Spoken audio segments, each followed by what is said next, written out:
Hey there, Nerd Nation! Darth Jaeger coming at you with another episode of When Comics Were Great. So sit down, grab your popcorn, and get ready, because if adventure has a name, it must be Marvel's The Further Adventures of Indiana Jones.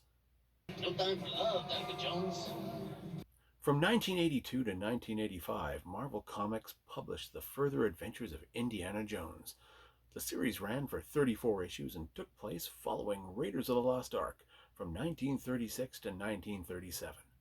Apparently, two more issues were planned but never realized, including an early issue by John Byrne titled The Sentinel, and another story that was meant to be issue 35 that was supposed to explain what happened to Marion Ravenwood. But hey, in this video we're going to talk about issues 1 through 10, so let's get to it! Issues 1 and 2, The Ikons of Ikammanen, was written by John Byrne and Denny O'Neil, with art by John Byrne and Terry Austin. The story opens up at Marshall College in 1936, where Dr. Jones meets a former student of his, Charlie Dunn, who claims that he and his sister Edith have discovered the location of the legendary Ikons of Ikammanen, priceless, golden, supernatural statues that Indiana doesn't even believe exist. When Charlie is murdered in Jones's office, the race is on for Indy and Edith to find the shrine and the statues, located on an island off the coast of Liberia, pitting them against natives and gangsters along the way. These issues give us the solid artwork we've come to expect from the great John Byrne, as well as a fun adventure full of action, twists, and turns that culminate in a satisfying ending. And even though at the time they only had the one film to go by, Byrne and O'Neil already get the character of Indiana Jones, so much that the reader can almost hear Harrison Ford's voice in their heads as they read the dialogue. It's too bad that's all we got from John Byrne. Apparently he left the book due to, let's say, artistic differences that he had with the editorial process and a certain individual at Lucasfilm who knew nothing about the process behind making comic books. It went like this. I wrote the plot, submitted it to Lucasfilm for approval. It was approved. Drew the pictures. Likewise submitted.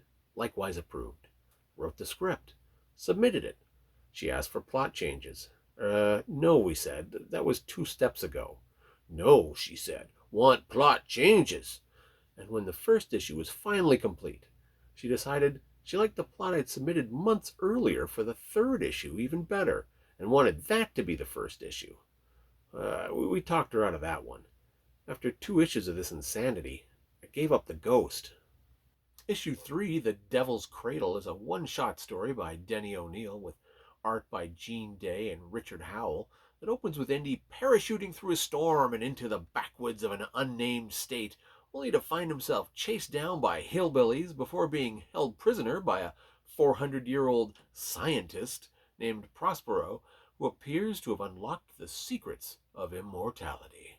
The issue zips along at a breakneck pace, one scene leading from one frying pan into another frying pan, before dumping Indy full on into the fire. The art by Gene Day has its moments, but after the first 2 issues, it's a little bit of a letdown. Sadly, Gene Day would pass away unexpectedly after finishing this book. He was only 31. Issues 4 and 5 give us Gateway to Infinity and The Harbingers by David Michelini with art by Ron Frenz. You'll notice a lot of familiar names here. And Danny Bullinotti.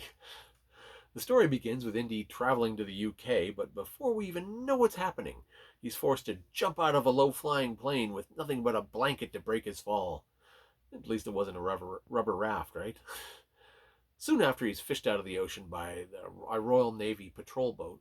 We find out Dr. Jones has been tasked with investigating a mysterious crystal cylinder retrieved from the inside of a broken Stonehenge monolith.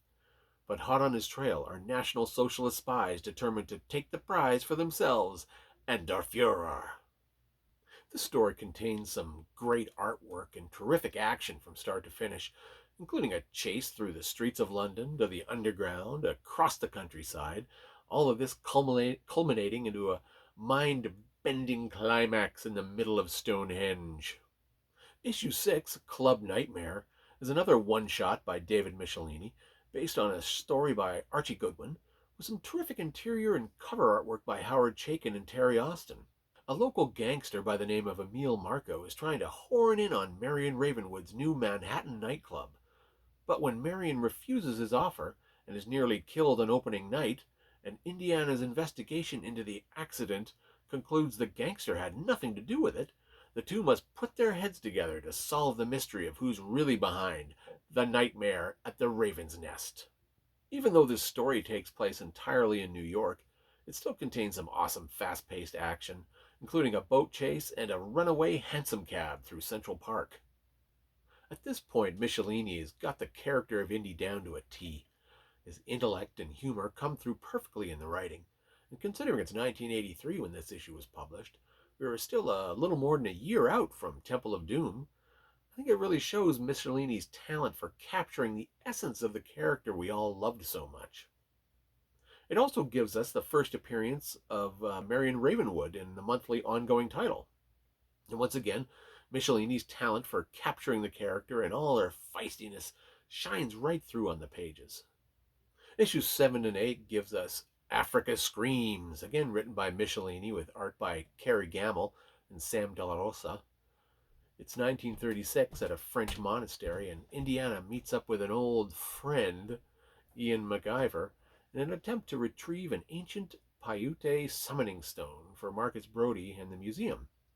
An action-filled escape ensues, MacGyver is foiled, and a day later our hero is back at home in Connecticut.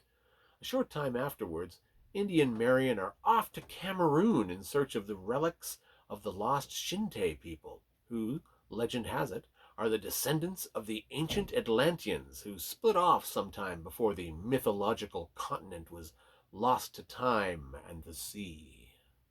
For their troubles, Jones and Ravenwood have to fight off a hippo, crocodiles, escape from quicksand, again, before attempting to stop German National Socialist Colonel Vogel and his regiment of troops and MacGyver from stealing the powerful crystal orbs, while at the same time dodging the spears of the 8-foot-tall Shinte warriors. This was a great roller coaster ride of a story, man. It's got everything a fanboy could want: action, adventure, ancient civilizations, MacGuffins, Nazis, and a reoccurring rival to vex our hero. It may have made a great film back in the day if George and Stephen ever found themselves short of ideas. It's certainly better than Kingdom of the Crystal Skull, and it's miles ahead of the abysmal Indiana Jones and the Dial of Dysentery.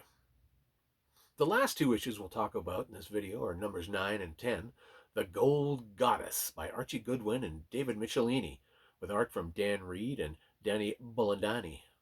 The story is a direct sequel to Raiders of the Lost Ark and starts off with Indiana and Sala in Marrakesh, attempting to retrieve the Chachapoyan fertility idol statue from the opening of the film. But when they arrive to take possession, they find their prize is in the midst of being stolen by a pair of masked thieves. Some quick bullwhip action, and Indy and Sala have the idol again and soon make good their escape. It's here we find out that one of the masked thieves is none other than Ilsa Tot, sister of the incredible melting man himself, Major Tot. And she's out for revenge on Indiana Jones. It's a pretty good story with some solid artwork, especially the covers by Howard Chaykin and Terry Austin. But I tell you, our man Indy's plot armor is working overtime in this story. Not only does he fall off a building and plummet 10 stories before grabbing a flagpole, but he's dodging bullets, wrestling alligators, and he jumps out of a crashing plane to safety in the end. Yeah, out of a crashing plane. Again. But so far, this comic series has been pretty solid, giving readers just the right amount of action, adventure, and fun that would have helped while away the years between film releases back in the day. Because the events of the books take place between 36 and 37, contradictions in canon just don't exist. Since there's a few holes in my collection, I can't rightly say when the next video featuring the next 10 or 12 issues will be out, but I assure you, I have top men working on finding those missing issues right now. Ooh. But hey, what'd you all think? Did you read the Marvel Indiana Jones comics? Did you like them? Did you hate them? Let me know in the comments below. And thanks to all my subscribers and viewers. And if y'all liked the video, hey, leave a like, share it around, subscribe, smash the bell for notifications. And I'll see all y'all in the next video. Later.